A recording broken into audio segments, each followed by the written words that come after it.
اللہ کو اس سے کوئی غرض نہیں ہے کہ لوگ اسے مانے کا نہ مانیں. یہاں بھی ملحد لوگ کہتے ہیں اللہ کیوں منوا رہے اپنے آپ کو. اللہ نے قرآن میں اور حدیث میں اس کا جواب اپنے نبی کی زبان سے دیا ہے کہ تم ساری دنیا کے سارے انسان مل کے نا میری نافرمانی کر لو تو جیسے سمندر میں سوئی ڈال کے نکالی جاتی ہے تو اس سے سمندر کے پانی میں جتنی کمی ہوتی ہے تو میری طاقت اور قدرت میں اتنی بھی کمی نہیں ہوگی. اور تم سارے میرے فرما بردار بن جاؤ تو مجھے ایک دھیلے کا بھی اس سے کوئی فائدہ نہیں ہے. ہماری اوقات اللہ کے سامنے کیڑے مکوڑوں کی ہے. لیکن قرآن کے الفاظ کیا ہیں؟ اگر تم اس کی ناشکری کرو گے تو اللہ کو یہ ناشکری پسند نہیں ہے. وَإِن تَشْكُرُوا يَرْضَهُ لَكُمْ, شکر کرو گے تو اللہ کو تم سے محبت ہوگی. کیونکہ اللہ نے انسان کو نا اپنی صفات پہ پیدا کیا ہے. اللہ کو سمجھنے کے لیے انسان کو دیکھنا پڑتا ہے.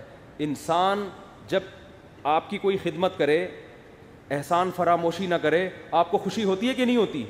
تو یہ جو آپ کو خوشی ہو رہی ہے نا, اصل میں اللہ کو خوشی ہوتی ہے. اللہ نے اسی صفت پہ کس کو پیدا کر دیا؟ انسان کو. جب آپ کسی پر احسانات کریں اور وہ ناشکری کرے تو آپ کو غصہ آتا ہے کہ نہیں؟ اس سے نفرت ہوتی ہے کہ نہیں ہوتی؟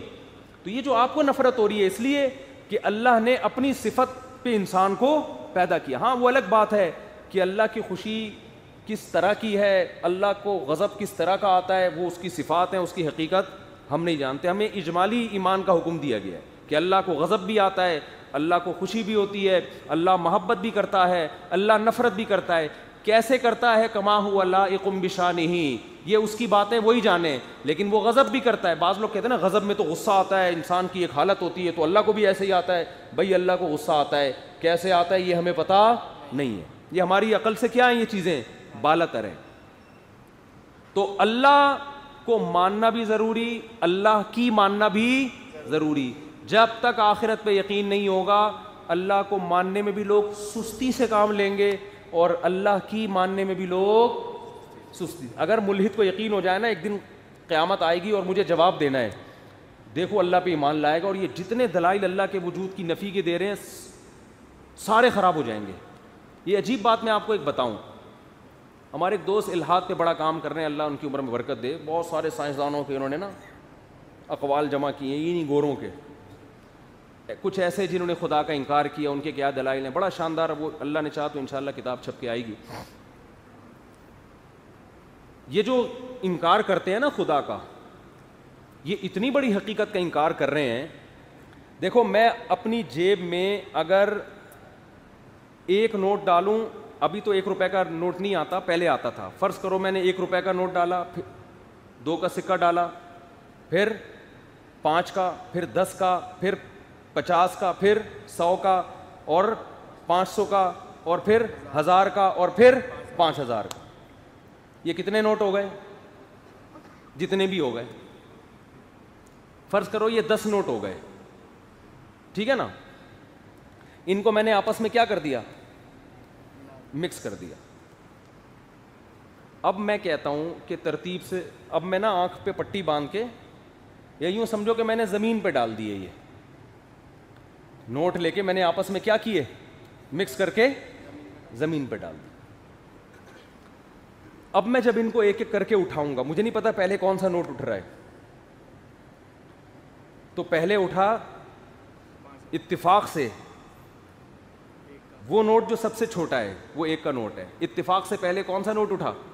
1 روپیہ.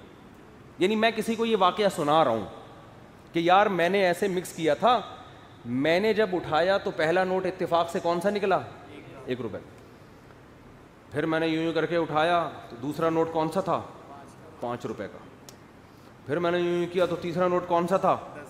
10 کا. یہیں تک وہ آ کے کہے گا تم پھینک رہے ہو. کیونکہ 10 نوٹ جب ہوں تو یہ پروسیس اگر 100 دفعہ بھی کیا جائے تو 100 میں 1% چانس ہوتا ہے کہ پہلی مرتبہ میں 1 روپے کا نوٹ نکلے. 1% چانس ہوگا کہ پہلی مرتبہ میں ہی کون سا نوٹ نکل آئے. یعنی 100 دفعہ اس پروسیس کو کیا جائے تو شاید 1 دفعہ میں پہلا نوٹ نکل آئے, اور پہلے کے بعد دوسرے نمبر پہ دوسرا نوٹ نکلے. یہ کم سے کم 500 دفعہ اس پروسیس کو کرو گے تو ایسا اتفاق ہوگا کہ پہلا اور اس کے بعد بولو دوسرا. پھر یہ پروسیس اگر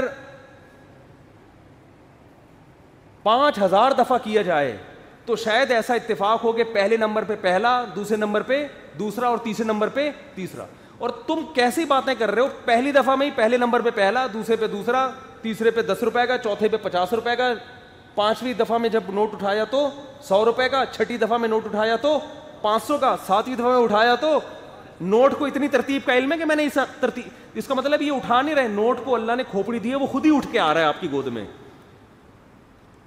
نہیں آ رہی بات سمجھ میں؟ یا وہ وہاں کوئی چور بیٹھا ہوا ہے جو اٹھا کے نا دیکھ دیکھ کے آپ کو نوٹ پکڑا رہا ہے, ورنہ ایسا اتفاق ہوتا نہیں ہے. سمجھ میں نہیں آ رہی بات؟ تو آپ مجھے بتاؤ, ایک سادہ سی ترتیب ہے 10 نوٹوں کی, ان میں جب آپ اتفاق سے اٹھاتے ہو تو یہ ترتیب وجود میں نہیں آتی. انسان کا جو سیل ہے اس میں جس ترتیب سے وہ جو بنا ہوا ہے نا انسان کا سیل, اس میں پروٹین کتنا ہے, اس میں آئرن کتنا ہے, اس میں میگنیشیم کتنا ہے, اس میں جو مختلف اجزاء جو ڈاکٹر بتاتے ہیں, ان اجزاء کے ملاپ سے ایک سیل وجود میں آتا ہے. ایک سیل, وہ بغیر ترتیب کے اگر جڑیں گے نا تو ایک سیل وجود میں نہیں آئے گا, اور ایسے کروڑوں خربوں سیل ملتے ہیں تو انسان وجود میں آتا ہے. تو عجیب بات ہے کہ ایک ترتیب جو ایک سادہ سی ترتیب ہے وہ خود بخود وجود میں نہیں آ رہی, اور یہ پورا سیل ایک انسان کا خلیہ بن گیا اور وہ آپس میں جڑ گیا, اور پھر اس سیل میں آنکھ کے سیل الگ ہیں, کان کے الگ ہیں, زبان کے الگ ہیں, ہونٹ کے الگ ہیں, اور جناب دماغ کے الگ ہیں. وہ سارے بن بھی رہے ہیں اور اپنی اپنی جگہ پہ کھوپڑی میں جا کے فٹ بھی ہو رہے ہیں.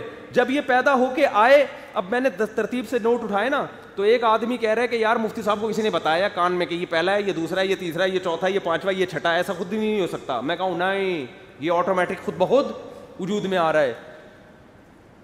تو اس سے زیادہ عجیب بات یہ ہے کہ ایک بچہ ماں کے پیٹ میں روٹی سے بن رہا ہے, روٹی کھا رہی, اس سے سیل بن رہے ہیں, ہر سیل میں جا کے جو جو چیز جڑنی ہے وہ جڑتی چلی جا رہی ہے. اور ان سیل بھی ایک دیوار کی طرح ہوتا ہے. جیسے آپ کی ایک دیوار بنتی ہے نا, تو ایک دیوار کی بنیادی اکائی کیا ہے؟ ایک اینٹ ہے نا. تو ایک اینٹ بننا خود سے نہیں ہوتا, جو بھی ایک اینٹ بنتی ہے وہ بنائی جاتی ہے, پھر اس کو آپس میں دیوار بنانا یہ خود سے نہیں ہوتا.